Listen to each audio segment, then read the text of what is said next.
Hey, good morning, everyone. This is the new setup here.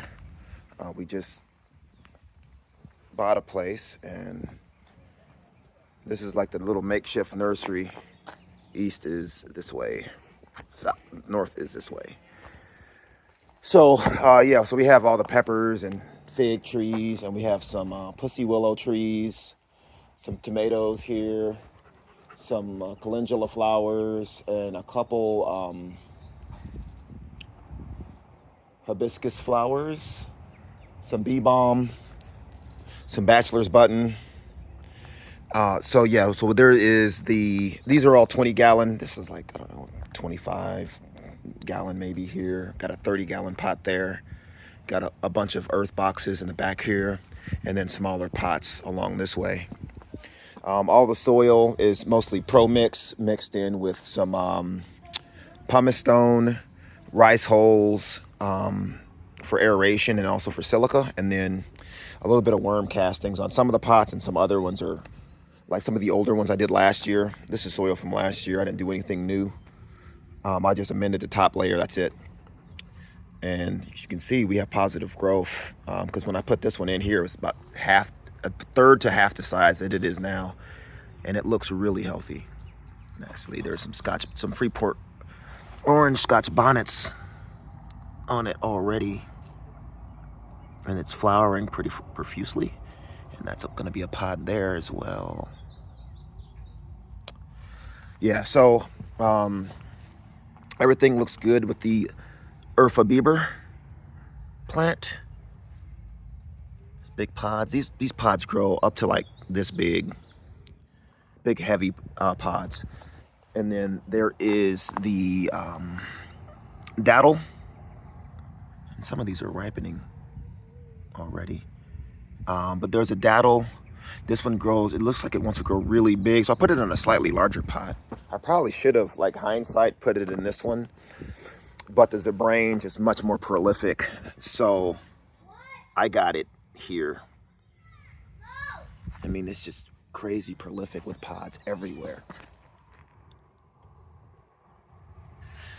And then there's, again, is the Freeport Orange Scotch Bonnet. I thought this was Peppa Peach Stripey, but there's no stripes on any of the Peppa Peach Stripies that I thought were stripes, which is fine. And then this is, some of the pods are also ripening here as well. And it's barely starting its main fruiting cycle. This was prolific last year. This is a chocolate bootla, Chad Selesky selection here. And it's podding out more. Yeah. But there's a lot of pods on it. This is here, peach, ghost, scorpion, pink. It's a fattest variety. I put it in some soil I mixed up because I didn't have any, so I grabbed some stuff from Home Depot, and none of the plants I put in there did any good at all. It was mushroom compost, a bag of that, and then was a bag of topsoil, and whatever else I put in, but it didn't do good. Back in my old soil, this is all last year's soil, all of these are.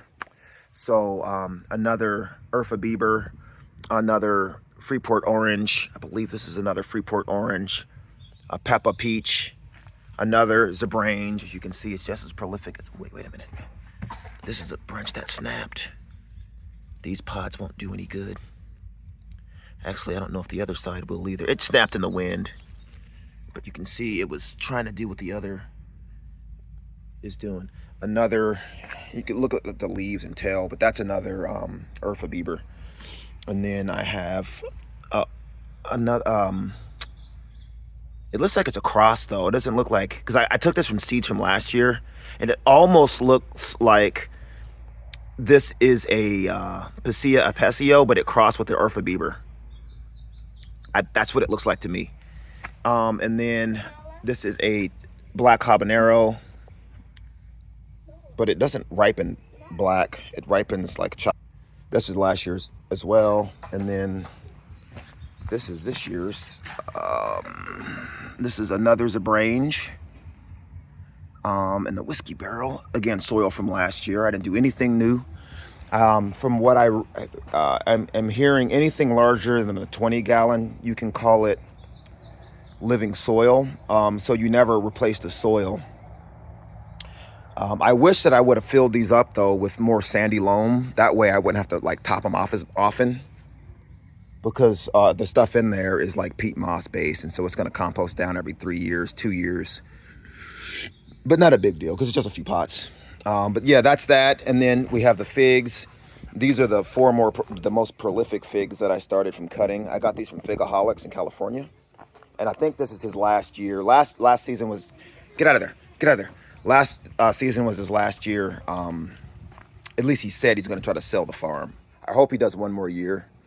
But yeah, these are the most prolific ones. So we have, I'm not going to be able to pronounce them correctly, but that's that one.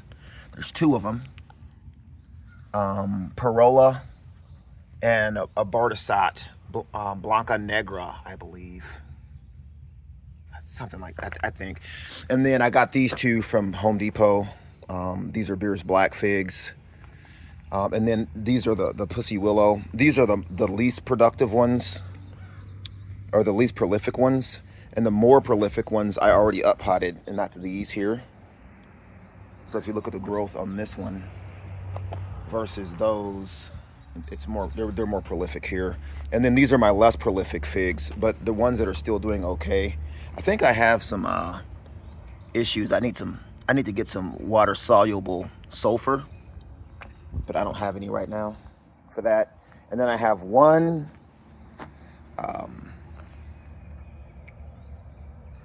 Sugar Rush peach that was a little stronger than all the other seeds I started, so I kept it.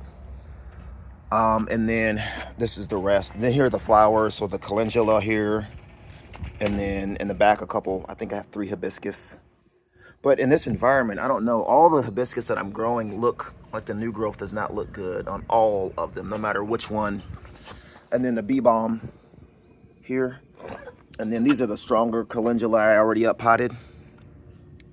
And then the weaker figs that, again, I need to spray, because they're gonna sit like this until I spray them. They're gonna get worse and worse until they die. Are there. So that's, and then the bachelor's button, there's 2 of those. But yeah, this is really it right now. These Pussy Willow here are profuse flowering type of willow that provide very strong pollen source for bees early spring, between March and April months. So the whole month of March for the most part. Now here, it's sometimes, some days it's colder than 60 and the bees won't fly when these are in flower. And then sometimes it's rainy that time of season, which also the bees won't fly. So these are going to provide nectar or pollen, but maybe only a week within March overall. Kind of a toss up really, but I'm going to make a border of these on the edge all the way around to that tree there. So let me show you. So it's going to be all on that edge, far edge, all the way around to this big oak here, this white oak tree. And then on the inside of it, I'm going to think of something else to make this more of like a room outdoors and make it pretty. But then also a little further from where we're going to be, provide pollen for bees. And the pollen that these pussy willows provide are a little higher in protein, and that's why they're so sought after for honeybees. And this is just one of the species I'm going to be bringing on site. I started these from cutting I bought on eBay a few months back. So yeah, so that's it. These figs, the more prolific ones, I might end up putting these in the ground next spring. I'm going to grow them all out this year, get them really good and strong. I'm pretty sure a few others of these, especially after I spray them, will be more prolific. But those are not susceptible to whatever some of these are, like this one, for instance. So the stronger ones will go in the ground, obviously, like not the weaker ones. The Beer's Black, also, they seem to be totally fine. It's just some of these, I don't know, man. But these are coming from California, so it doesn't really, it's zone 9, so it doesn't get as cold. Also, it's drier there, so there's not as much of a mold a mildew or a fungus pressure there either. So that might be why they're not doing as good here. But there's so many, there's like 7 different cultivar of fig that I'm gonna, keep the strong. Oh, and then there's the tomatoes in the back, which are, I should have potted them. I don't really have 10-gallon pots for them though. So I might just kill them off. I don't know. Or just keep one maybe. I don't know. I could put them in the ground, but the Bermuda will take over anywhere I put anything in the ground right now, unless it's a tree. Yeah, so that's it. That's spring. We got this is 6.5 acres here. So we're gonna be playing around with a whole bunch of cool ideas over the course of the next 5 years.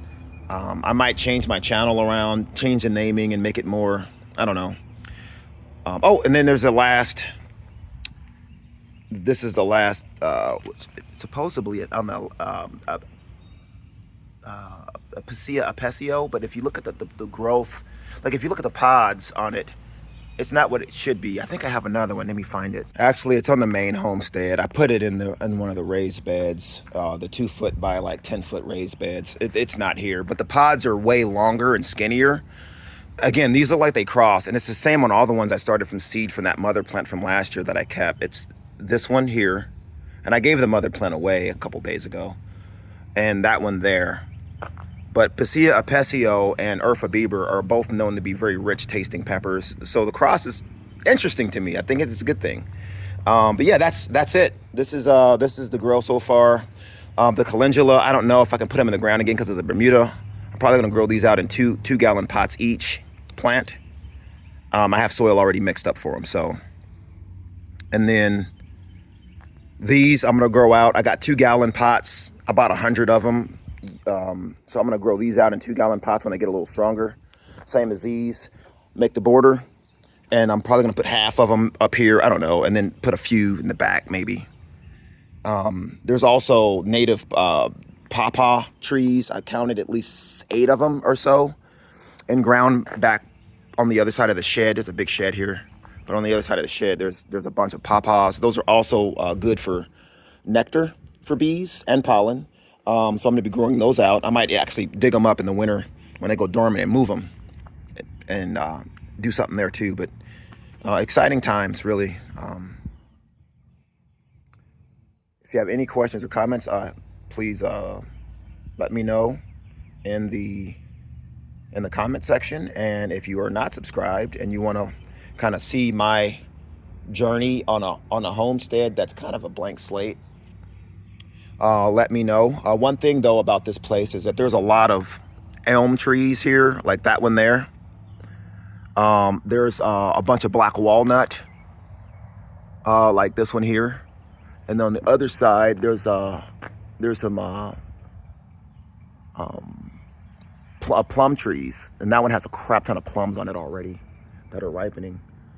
Plum, black walnut, elm. So we're going to be looking for morel mushrooms next spring, early in March, because that's when the morel season starts. There's copalta, I believe, like the flowering trees. There's a lot of stuff that's really good for bee nectar and pollen here, just already native. There's some black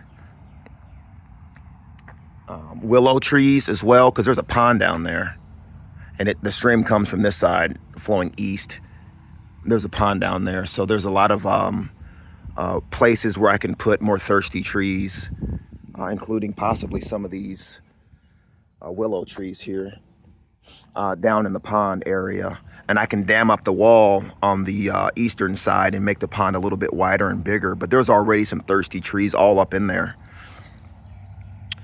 So there's a good amount of blackberry here, which is good for us, but then also good for the bees. It's in flower right now, but it's already fruiting. The blackberry are already fruiting. So I'm documenting all the plants, because there's 6.5 acres of plants here that I have to document, and I'm gonna pull. There's mulberries, wild mulberries all along this border as well. So we have mulberries, pawpaws, pears, black walnut. Oh, there's some pecan trees. That's also good for bees and for humans. There's some wild pecans, but they're the small ones, maybe like this. So there's wild pecans out there too. So I'm just documenting everything, and then what I want to pull, I'm going to pull, and then I'm going to replace with better varieties. I'm going to be seeking, I have a short list in an XLS format of drought tolerant, disease tolerant, pest tolerant, high nectar or high pollen, or just edible for humans. Different characteristics of plants I'm going to be populating this with. I worked it out for like 6 months to come up with this list of grassland species, as well as overstory species, as well as like your vine layer species, your herb layer species, all that root layer species. And I'm going to be compiling that over the course of the next 5 or 10 years on this property, if God is willing to allow this to happen in the first place. So, and this here is another flowering tree, really good for bees. Can't remember the name of it, but I have a picture of this app on my phone. I downloaded it on the Play Store. I'm Android. I don't use iPhones. And it lets me snap a picture of any tree, any grass, any flower, any plant. It'll tell me what it is. Sometimes it's wrong, but usually it's 90% accuracy from what I'm seeing. It's called Picture This. And you have to pay for it, but it's annual. And so you pay for it for 1 year, you document all your species, and then you don't pay again because you already have it documented. But we have a ton of these big elm trees here. And morels are known to grow under elm trees because I believe they're it's a symbiosis relationship. Like they attach to the roots, and then they become an extension of the plant roots. Is how the morels do, and then they bring nutrients and water to the morel mushroom. I'm sorry, to the elm tree. So some of those over there are elm, and some of those are black willow, and there's a few other species though. I gotta document them. And then some of the stronger trees, the ones we like, I got some air layer pods coming in the mail. I got like 30 of them or something like that. And so I'm gonna be air layering a lot. One of them I'm gonna start with is this one right here in the middle. It's a flowering tree. It's Capalta, I believe. But they need water. So if I'm with the successful air layers of that, I'm gonna put them near that stream. Anyways, the video's getting a little bit long. I don't like them to be too long, but yeah, again, hit me up in the comments, and if you any ideas, or if you're seeing any trees, you're like, wait a minute, that's maybe something I overlooked, definitely hit us up in the comments and we can discuss it. Thanks for watching.